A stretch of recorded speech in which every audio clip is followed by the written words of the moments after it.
Miqtë e mi, përshëndetje. Çfarë mund t'i ndodh një njeriu që të transformohet nga një egoist e I varur ndaj drogës në një person që u shërben të tjerëve? Një person që duron rrezikun dhe vështirësitë në një vend të huaj, me qëllim që të shpëtojë të tjerët. Përgjigjen mund ta gjeni në historinë tonë të sotme. Histori që tregon se transformimi filloi kur zemra, mendja dhe jeta e tij u bën të lira nga prangat.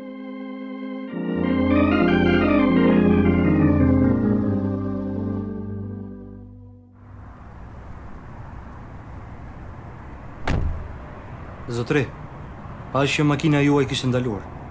Ka ndonjë gjë që nuk shkon? Ai njeri më doli përpara. Unë nuk po ecja me shpejtësi, por as nuk munda të ndaloja. Kjo është e tmerrshme. Ka vdekur. Ki mëshirë o Perëndi, po nuk pata mundësi të frenoj. I gjori, po tani çfarë do të bëj? Unë nuk kisha kohë të ndaloja. Qetësoni zotri.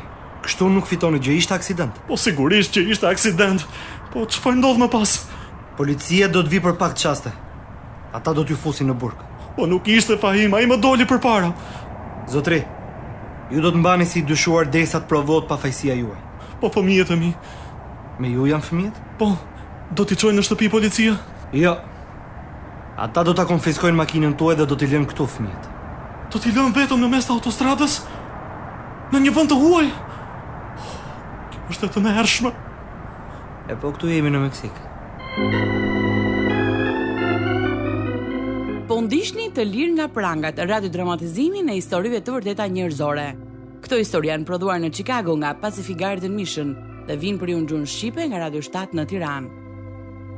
Sot për transmetim ju ftoj të ndiqni programin me numër 360, programin që ju bën të përballeni me veten dhe të mendoni.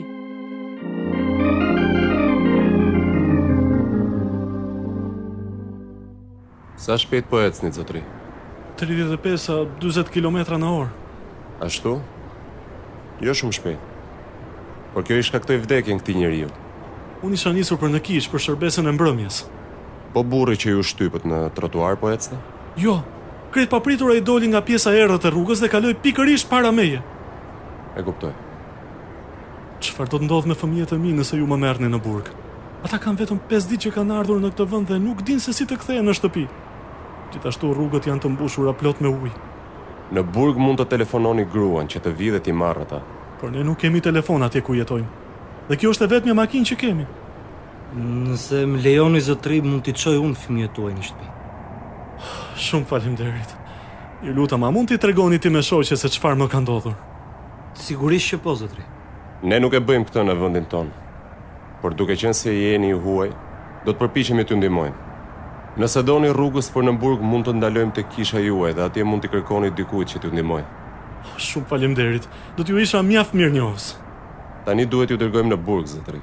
Po sa do të më mbani atje? Derisa t'i paguani dëmshpërblimet familjes së viktimës. Dhe sa duhet të paguaj? Kjo varet prej tyre. Kjo provë rënde goditi personazhin e historisë sonë të sotme, jo në një të shkuar të largët, por së fundmi, ne do të mësojmë se si u përballai me këtë gjë, ndërkohë që do të sillim tek ju pjesën e dytë të dëshmisë së vërtetë të Jack Ferguson, dëshmi e marrë nga doset klasike të lirë nga prangat.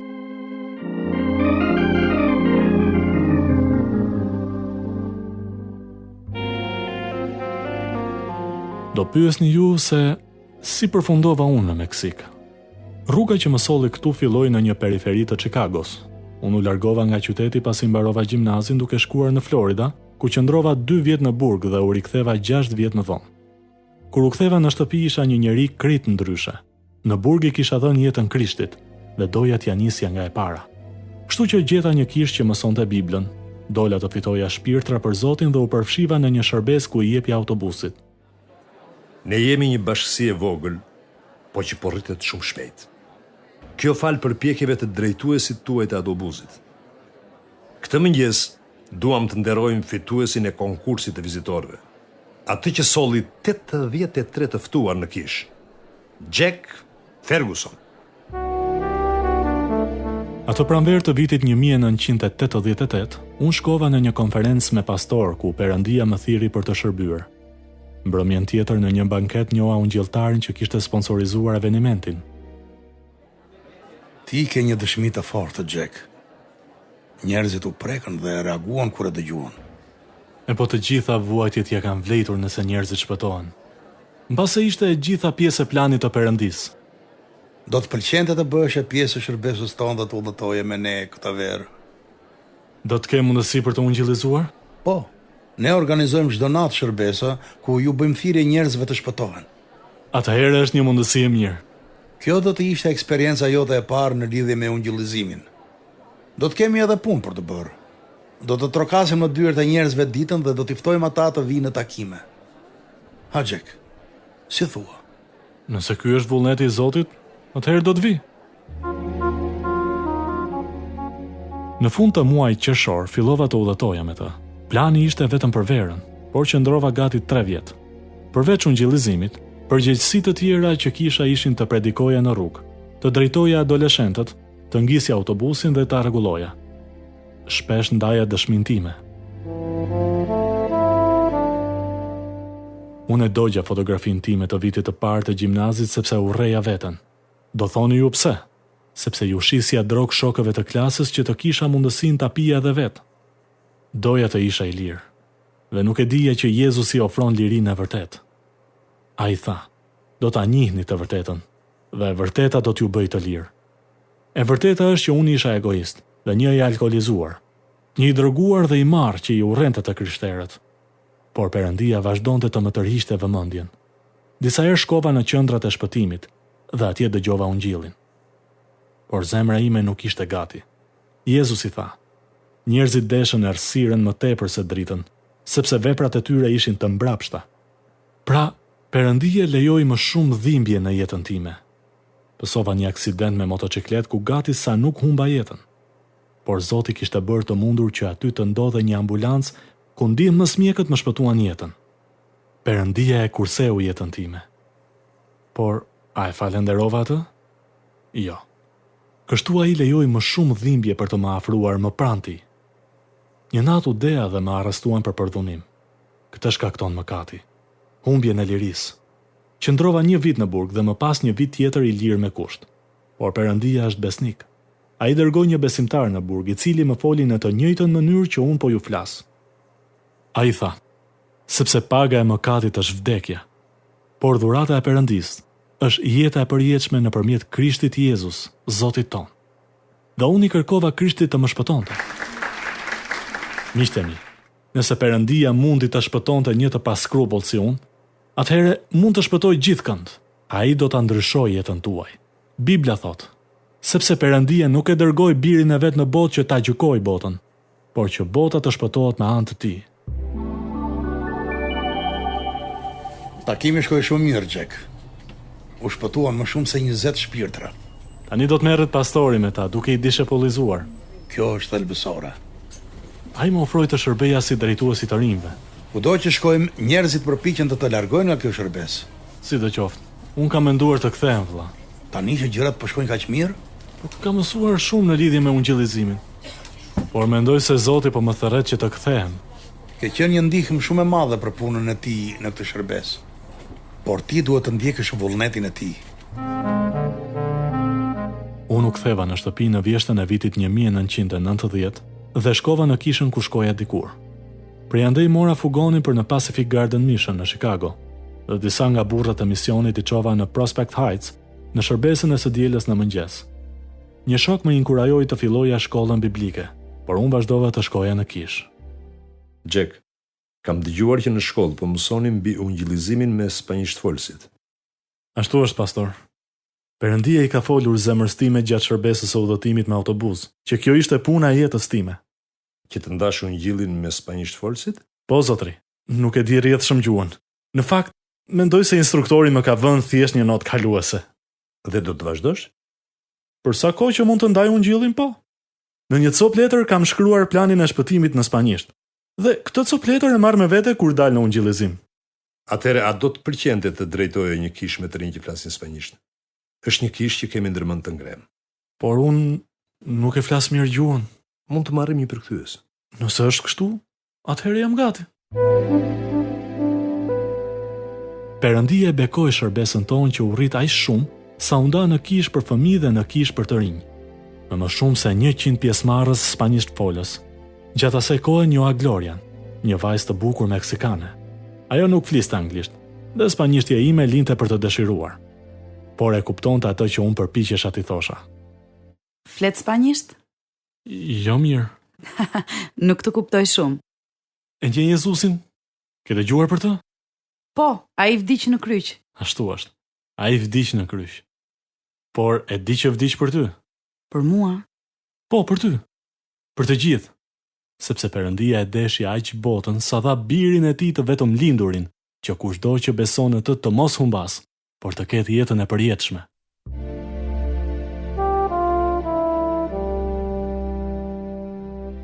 Unë e drejtova atë te Krishti, dhe pa kaluar më shumë se 1 vit, u martuam. Brenda vitit të parë të martesës ne birësuam 2 vajza të vogla meksikane, njëra 5 dhe e tjetra 7 vjeçe. Unë shkova në Meksik për t'i marrë vajzat dhe prita atje derisa procedura mbaroi. Kur u ktheva, pastori më thirri në zyrën e tij. Jack, a mund ta drejtosh ti shërbesin e meksikanëve këtu? Unë? Po, ti je më i kualifikuar për këtë punë. Po ai që zëvendëson të vëllar Ramosin? Ai nuk ishte një sjellje të mirë. Tani grupi anglisht folësve ka përfunduar në 8 veta. 8? Përfshirë ti me shoqe? Po, jam i sigurt që Perëndia do të arrisë prap numrin e këtij grupi. Dhe unë do të bëj më të mirën time. Edhe një herë Zoti e bekoi punën tonë dhe shumë shpejt grupi shkoi në 75 veta, të rritur dhe adoleshent. Fëmijët vazhdonin të kishin një shërbes të ndarë. Ndërkohë që shërbesa jonë rritej, edhe përdorimi im i gjuhës spanjolle përmirësohej. Kaluan thuajse 4 vjet. Jack, dëshirohet të më takoje? Po, pastor. Dua të jap dorëheqje nga shërbesa e spanjisht folësve. Më vjen keq që e dëgjoj këtë. Ka ndonjë gjë që nuk shkon? Jo, zotëri. Unë i dua shumë këta njerëz dhe më pëlqen të i mësoj. Por thirrja e jetës time nuk është të jem pastor. Çfarë mendon se ka Zoti për ty? Nuk e di. Për momentin dua vetëm të jem një besimtar i nënshtruar. Dua të mbështes kishën, të bëj punën time, edhe të kujdesem për familjen. Gruaja jote është sërish shtatzan apo jo? Po është. Ne kemi një djalë dhe shpresojmë të kemi një vajzë tjetër. Jack, ti ke bërë një punë mahnitse. Kisha do të ta ndjej mungesën. Po unë nuk do të shkoj Gjokundi. Thjesht do të vazhdoj me ungjillizimin. Do të ngas autobusin, do të ruaj kishën, çfarë do që të keni nevojë. Atëherë le të lutemi përpara se të shkosh dhe t'i kërkojmë Zotit që të zbulojë vullnetin që ka për ty. Kisha një punë të mirë si përgjegjës në një kompani transporti. Kisha një shtëpi të madhe dhe një familje të mrekullueshme me 6 anëtar. Kisha gjithçka që një njeri mund të dëshironte. Por prap, fryma ime ishte e trazuar. 2 vitet në vazhdim ishin luftë me Perëndin, por e dija që duhet të merrja një vendim. Nuk mendoj se do t'i gjesh gëzim jashtë shërbesës, Jack. Dëgjoj, unë nuk kam qenë thjesht duke ngrohur stolin, pastor. Kam qenë duke i shërbyer Perëndis. E di që na kanë ndihmuar në mënyra të ndryshme, po kjo nuk mjafton, apo jo? Jo, është e vërtet. Për çfarë i ka folur Zoti zemrës tënde? Di vetëm që më do në shërbesën e spanjisht folësve, dhe mendoj se më do në Meksik. Atëre ke bekimin ton. Ti mund të shkosh tek vëlla Ramosi, tek kisha që ai ka hapur atje. Po, mbase. Ke biseduar me Glorian për këtë? Ende jo. Por ajo do të gëzohet shumë nëse shpërngulemi në Meksik. Le të lutemi dhe t'i kërkojmë Zotit të na drejtojë.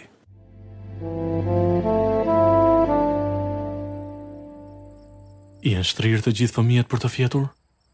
Po, e ja lartë që të lutemi me ta. Mirë, por fillimisht, zemër, do të pëlqente të shkonim në Meksik si misionar? Shaka është kjo? Unë kam shumë dëshirë të jetoj atje, por jeta ka për të qenë e vështirë. Unë ndjej se ky është vullneti që Zoti ka për mua, por dua që edhe ti ta kërkosh atë. Por do të duhet të heqësh dorë nga puna. E di, më pas do të shkojmë si delegues. Çfarë do të thotë kjo? Që duhet të kërkojmë mbështetje financiare dhe njerëz që të luten në të gjithë vendin tonë. Atëherë duhet të lutemi edhe me fëmijët për këtë. Ide e mirë. Kjo shpërngulje do t'i prek të gjithë. Ne morëm mbështetje financiare për 10 muaj, dhe 11 muaj pasi hoqa dorë nga puna, u larguam për në Cerritos, në Meksik. Ne ndihmuam vëllain tonë që kishte mbjell një kishë atje. Brenda 5 vjetëve, ne hapëm 3 kisha të reja dhe ndihmuam disa të tjera. Gjithashtu thash mësim në një shkollë biblike, Por një nga gëzimet më të mëdha qeri ngritja një shërbese në shtëpinë e Perëndis, që thuajse po mbyllej. Jack, shikoj si qeshin, duken shumë të gëzuar. Po zemër, ashtu duken. Është mahnitse, 30 fëmijë që kanë ushqim mjaftueshëm për të ngrënë, edhe 5 gra që mund të kujdesen për ta. Perëndia është treguar i mirë. E beson dot që kemi 4 shërbesa në një? Me të vërtet? Po, kemi shërbesën e fëmijëve, shërbesën e adoleshentëve, shkollën e krishterë për t'i arsimuar ata dhe shërbesën për prindërit e fëmijëve. Është shumë e rëndësishme t'i ndihmojmë fëmijët. Po, fjala e Perëndis mund t'i thyejë zinxhirët që nuk i lënë gjërat të funksionojnë. Ndryshe bëjmë vazhdimisht të njëjtat gabime. Ja pse Jezusi na urdhëroi të bëjmë dishepuj. Jam e gëzuar që erdhëm këtu. Ti po i bën shumë të mira popullit tim. Pas 5 vjetësh, u shpërngulëm në San Luis Potosi, ku fillova të jepja mësim në një shkollë biblike. Ne qëndruam atje 5 vjet të tjera, por vazhduam të dishepullizonim ata që tani drejtonin kishat dhe shtëpitë e fëmijëve që lam pas në Perritos. Gjatë asaj kohe, vajza jonë u martua. Në vitin 2009, shkuam me leje në Shtetet e Bashkuara të Amerikës dhe më pas u kthyem në Tabasco, ku morëm një shtëpi me qira e cila ndodhej 15 minuta në veri të Villa Hermosës, një qytet në jug të vendit, pranë Guatemalës. Pasi u shpërngulëm atje, u kthyem sërish në Shtetet e Bashkuara të Amerikës për një konferencë dhe për të marrë disa pajisje shkollore. Ishte sezoni i shiut. Nuk na lejojnë të kalojmë kufirin e Tabaskos. Për shkak të përmbytjes në atë vend nuk mund të futet askush përveç organizatave ndihmuese. Por ne kemi shtëpinë atje. Po nuk ka rëndësi, Gloria. Gjysmë milioni njerëz i kanë braktisur shtëpitë e tyre. Lumi ka dalë nga shtrati dhe nuk ka më as ujë, as ushqim, asgjë. Njerëzit e gjor. Duhet të lutemi. Ata janë të shqetësuar për rrethet tiroide dhe tropikale. Kjo nuk është normale, Jack. Ky sezon i shiut është më i keqi që kam parë ndonjëherë. Po, por ky është krijimi i Perëndis dhe ai ka një qëllim për gjithçka. Është edhe më i keq nga që kisha imagjinuar, Jack. Kemi humbur gjysmën e zotërimeve tona. Disa të tjerë kanë humbur gjithçka. Po përse duhet të ndodhte? Ne po i shërbejmë Perëndis. Gloria, Perëndia bën që shiu të bjerë mbi të drejtët dhe të padrejtët. Ai do të sigurojë gjithçka që kemi nevojë. Kështu shpresoj. Ai do ta përdor këtë për lavdinë e tij. 5 ditë më pas ne mbërritëm në shtëpi dhe të mërkurën mbrëma, i çuan fëmijët në kish. I me shoqe nuk ndjehej mirë atë ditë dhe qëndroi në shtëpi. Unë isha duke i dhënë makinës në autostradë drejt Villa Hermosës, kur një burr më doli përpara makinës dhe vdiq në vend. Aksidenti më dëshpëroi dhe më traumatizoi. Sidoqoftë, kur erdhi policia, Perëndia më ndihmoi. Një kalimtar që e pa të gjithë ngjarjen i çoi në shtëpi fëmijët, ndërsa policia më dërgoi në kish në mënyrë që të mund të njoftoja pastorin. Do të dërgoj në burg. Ata thanë se kështu është ligji, derisa t'i paguaj familjes së viktimës dëmshpërblimin. Kjo është shumë serioze, Jack. Nëse nuk e paguan shpejt, mund të të mbaj në burg për muaj ose vite të tëra. Perëndi, më ndihmon dot? Do të telefonoj menjëherë përfaqësuesin ligjor dhe do t'i kërkoj ndonjë këshill. Faleminderit, pastor. Të lutem. Telefonoj edhe pastorin tim në Shtetet e Bashkuara të Amerikës. Ta kam shkruar dhe numrin. Mos u shqetëso, Jack. Ndërkohë bashkësia do të lutet që ti të dalësh jashtë. Edhe ne do të lutemi. Policia më vuri pas hekurave dhe brenda një ore, pastori u kthye me një djak të kishës që kishte ardhur të më inkurajonte dhe të lutej me mua. Mëngjesin tjetër, përfaqësuesi ligjor erdhi të më takonte. Më vjen keq, zotëri. Këtu nuk funksionon gjoba apo dëmshpërblimi si në vendin tuaj. Ju duhet ta blini me para faljen nga familja e viktimës. Por, a keni biseduar me ta? Dëgjoni. Viktima që ju shtypët ishte i pastre. Ai ishte aq i pirë sa familja e kishte përzën nga shtëpia dhe jetonte në rrugë. Të më thënë ishte i pirë kur po kalonte rrugën? I pirë ose i pakujdesshëm, ose po kërkonte të vetë vritej, kush e di? Po me mua ç'do të ndodh? Brenda 44 orëve duhet të siguroni paratë që t'ia jepni familjarëve. Pas kësaj gjyqtari do të marrë një vendim dhe kjo mund të kërkoj muaj. Dhe nuk do të bëhet asnjë proces gjyqësor? Jo, do të kemi veç një gjyqtar që do të marrë një vendim. Më beso, ti duhet vetëm të gjesh paratë. Sa para? Unë jam misionar, jo pasonik. E po, Kur unë i kam pyetur për shumën, krejt pa pritur ata kanë filluar të thonë se ai ishte një bashkëshort i dashur. Jo the sa artejet i çmuar për ta. A mund t'ua depozitoj parat? Jo, zotëri, i duan në dorë. Dhe kanë kërkuar $6,000. Po ju sa kërkoni? 3,000.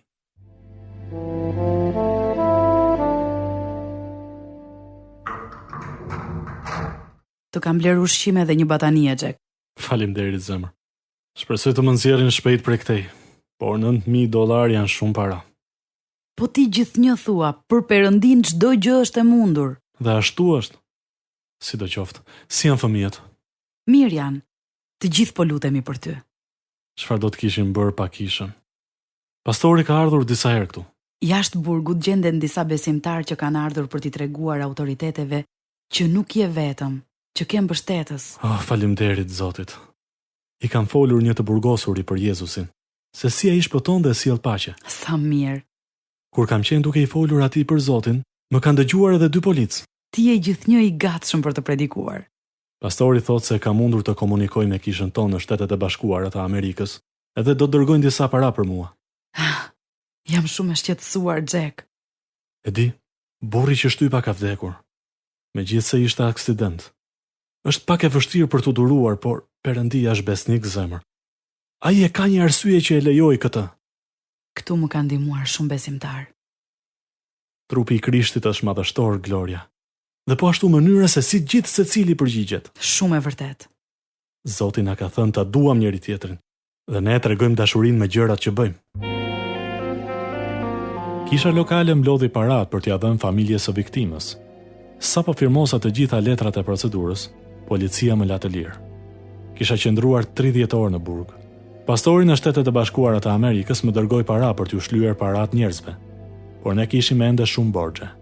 2 javë pasi kisha dalë nga burgu, ne u përballëm me një problem tjetër.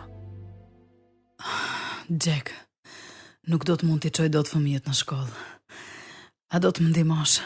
Çfarë ke zemër? Ndihem shumë keq. Ke temperaturë të lartë. Bë mirë të çoj tek doktori. Më vonë, fillimisht ço fëmijët në shkollë. Faleminderit Perëndis që të paktën ata kanë qenë mirë më shëndet. Këtu ka shumë mushkonja, shpresoj të mos jetë malarje. Ke të drejtë. Ka shumë ujëra të ndenjur që nga koha e përmbytjes, kështu që mendoj se mushkonjet janë problem. Eja të të ndihmoj. Jo. Ti qëndro në shtrat derisa të çoj te doktori. Lërm të lutem për ty.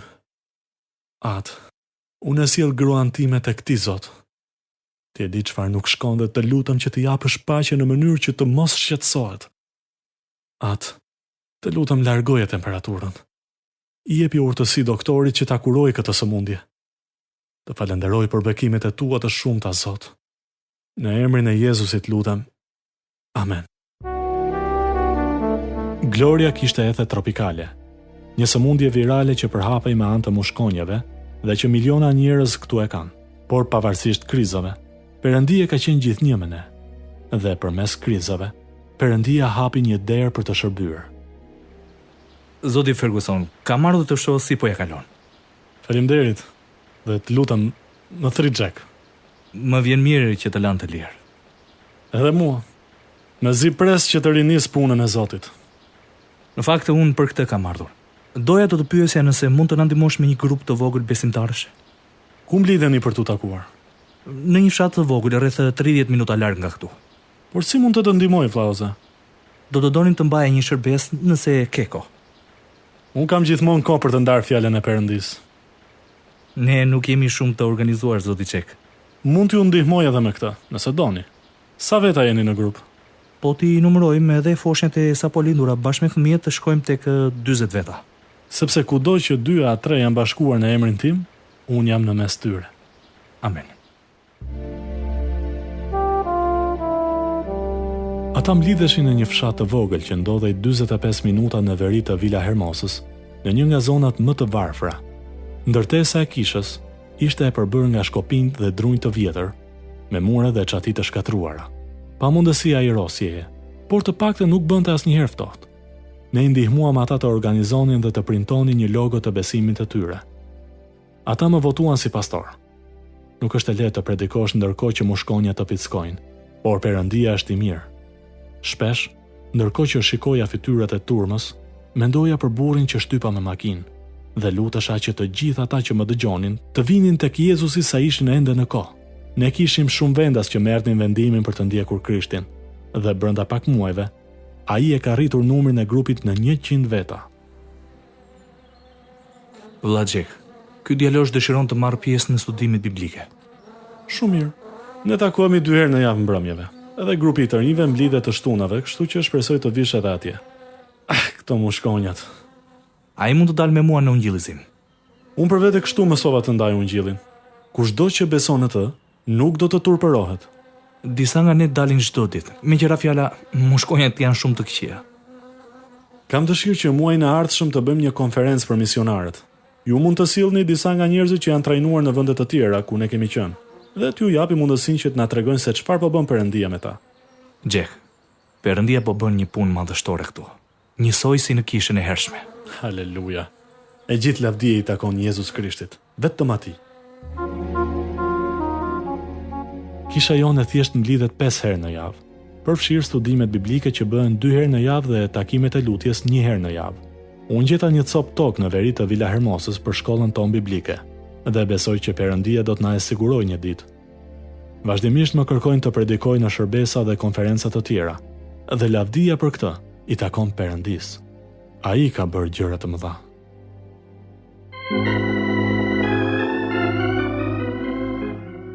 Kjo është një dëshmi e fuqisë dhe hirit shpëtues të Perëndisë. Dëgjues të dashur, kjo dashuri dhe fuqi transformuese fillon kur ju e pranoni Jezus Krishtin si Zotin dhe Shpëtimtarin tuaj. Ju mund ta bëni këtë nëse dëshironi të luteni së bashku me mua tani. Perëndi i dashur, e pranoj se jam mëkatare dhe kam nevojë për ty. Më shpëto, Zot. Unë besoj se Jezusi vdiq në kryq për të më dhënë jetë të re. E besoj se ai u ringjall nga vdekja dhe jeton në përjetësi. E janë zemrën dhe jetën time, Zot Jezus, dhe më ndihmo të ndjek. Në emrin tënd unë lutem. Amen. Nëse jeni lutur sot së bashku me mua, ju ftoj të na shkruani në Radio 7 Kutia Postare 2914 Tiranë, ose mund na dërgoni një email në info@radiovis7.net.